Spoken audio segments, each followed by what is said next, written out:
Alright guys, I'm just going to do an update on where I'm at with the CNC project. I've been doing a lot of work on it, haven't made a video in a while, so I mounted my little box for my end mills and stuff, and got some new end mills coming in the mail, got a couple in already, got some 2 flutes to try in that box up there, and I've been doing some cutting, and I've been doing a bunch of testing for feeds and speeds for aluminum, as you can see.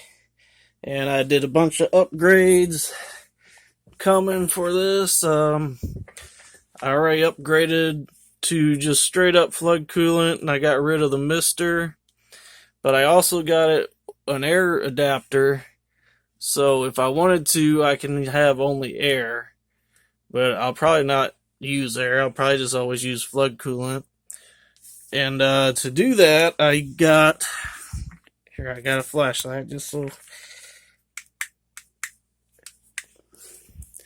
I've got this cheap eBay pump from eBay for, I don't know, I think it's like $16. It's 12, runs on 12 volts, and it's supposed to be like 100 psi or something, but I don't think it is. But either way, I got that running and all hooked up to, I made this, see if I can get this in the picture. So here's all my electronics. Got that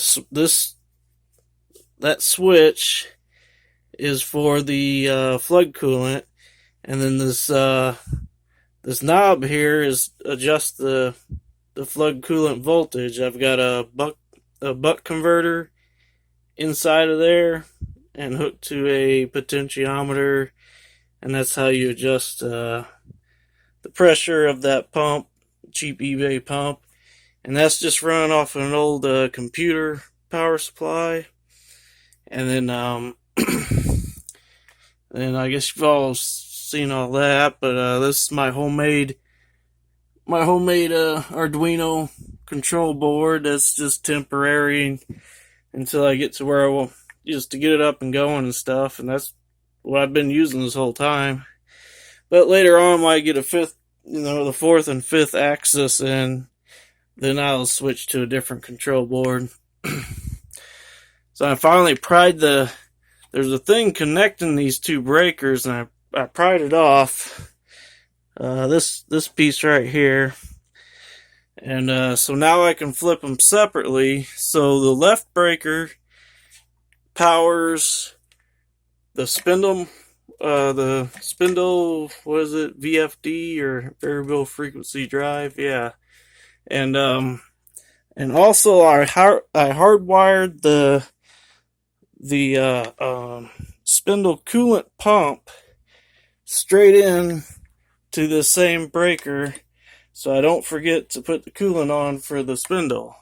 So if I turn this the spindle on, I don't know if you can hear that, but I can hear it. This is where the coolant pump is for the spindle, and that's on. I never did put any fans on this because I don't think the spindle, see, I got a little radiator here. I don't know if y'all can even see this, but there's a little radiator. Never did put fans on. It doesn't need that. So, I was talking about this, so I got computer power supply, homemade control board, stepper drivers, the cheap ones, the 6600s. Let me turn that off. So if I turn the right breaker on, these are both 30 amp breakers. If I turn that on, that only powers up this power supply that runs the control boards. And that also turns on this computer power supply, which powers these two computer fans. But the pump is with this. So if we turn the pump on, so we got the flood coolant, If I turn this knob, hold on, there we go. I can turn it down, turn it way up, and it really splashes. So I'm going to keep it somewhere right about right there. Turn that off for now. And that all just goes down to this tub I got, and I got a hole cut in the center. And then I could put an extra, this extra plastic, because I had some leaks. So now it's like double layered, and it pumps out of there. And I had a good idea for how to, there's going to be aluminum shavings and stuff getting down in this this flood coolant. So I don't know if you can see that white thing right there in the corner, but that's a fuel filter sock, like you would put on a fuel filter that goes into your in your gas tank on the end of your fuel pump, like the little sock filter. I got one of those from the car parts store and fashioned that onto the pickup, so I'm not running metal chips through this cheap eBay pump. So yeah, that's how I got all this set up. I've got upgrades I'm upgrading the power supply for the the stepper drivers, and I'm upgrading the stepper drivers. So let me turn this off before I forget. And of course I got the new vise. I need to drill some holes in this table so it'll mount here, and I can just switch it from on the bed to over here. But yeah, I got I've got these DM 542s. Upgrading to these, and then I found this was used 48 volts, 13 amps max, or 13 amps, and that'll power these stepper drivers to do my motors, which are 4.2 amp motors. And so I'm upgrading that because these controllers, and well, actually this power supply is barely enough to power these 3 stepper drivers. It's on the edge, so if I push the machine too hard, the stepper driver locks up. So I'm just upgrading everything to this beefier setup that will fully support 3 of these stepper drivers. So then I'll end up with, well, actually I got 5 of these cheap stepper drivers, and so I'll have those extra and this power supply extra, and I'll use the power supply, and I'll get 2 more stepper drivers, and I'm going to make a 4th and 5th axis thing to mount here, and I'll have 5th axis eventually. I've got a bunch of projects going on, but right now I'm finally done with the wiring and changing the wiring to where I want it, even though I haven't switched some stepper drivers over yet. But all the main wiring that's going to be crossing over I got done, and I've been working on putting the front door part on. It's all cut out, but I had a measurement wrong, so I got to cut that much off of this and this, and this will be like the middle section. It's going to sit right about here. So if this will stand up for me. So that's about how wide the opening, the door is going to be from there to there.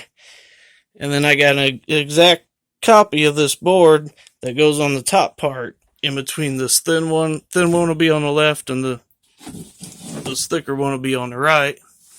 So here, let me just set it up there. Not much room in here. I feel like I'm building my own sweatshop for myself. There we go. So if you can imagine, there's this much on this end, this much on this end, because I couldn't have a door that swung out too far, so I had to make the door a certain length so it'll swing out without hitting my my desk over here. So, and this will go in between the two, and there'll be one just like it on the top across to there. And then I got this one big door, and then I'll be able to get down to here to my storage.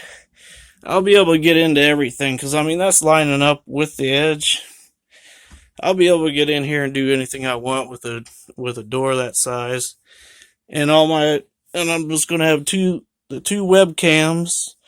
And I've already tried the webcams out and had them stuck in there temporarily, and everything working good. It's just I'm doing a bunch of stuff to this upgrades to this 3D printer.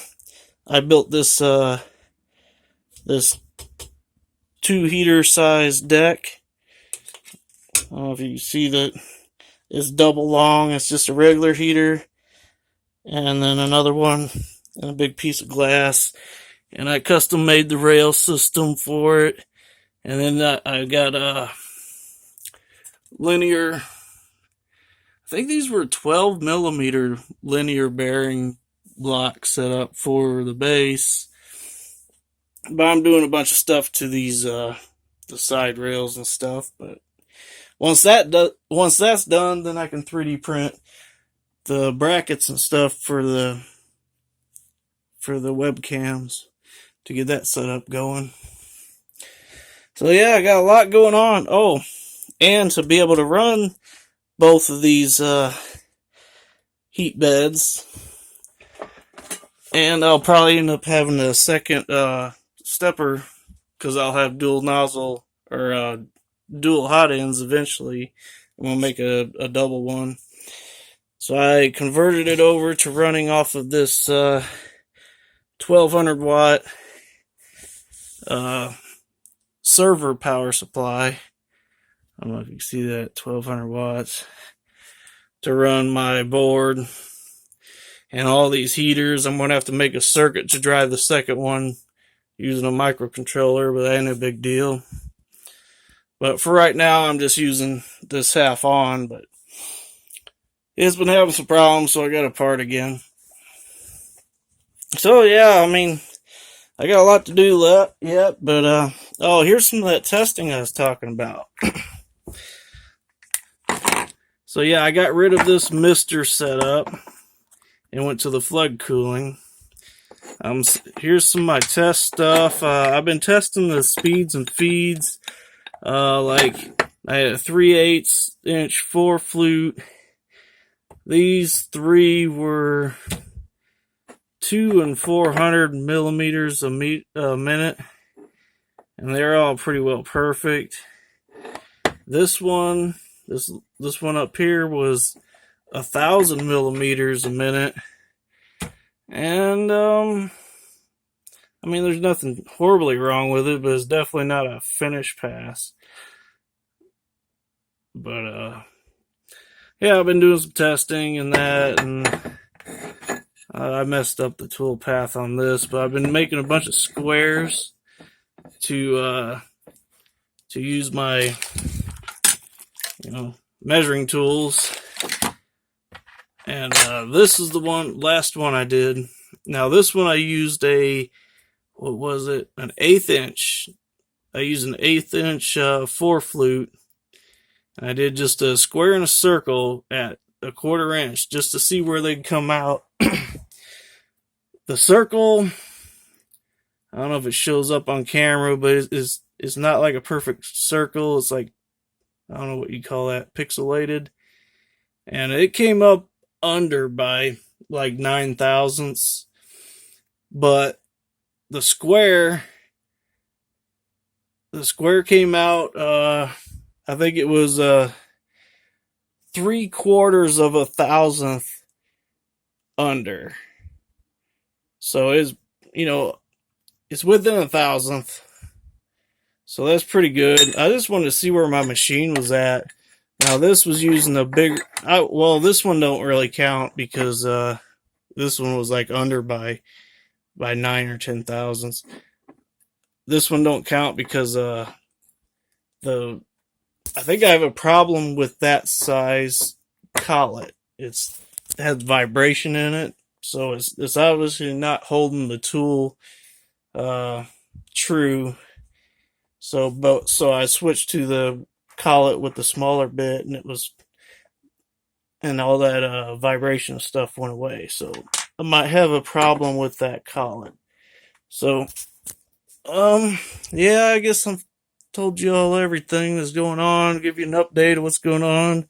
And then I got this laptop is all set up to run the CNC machine.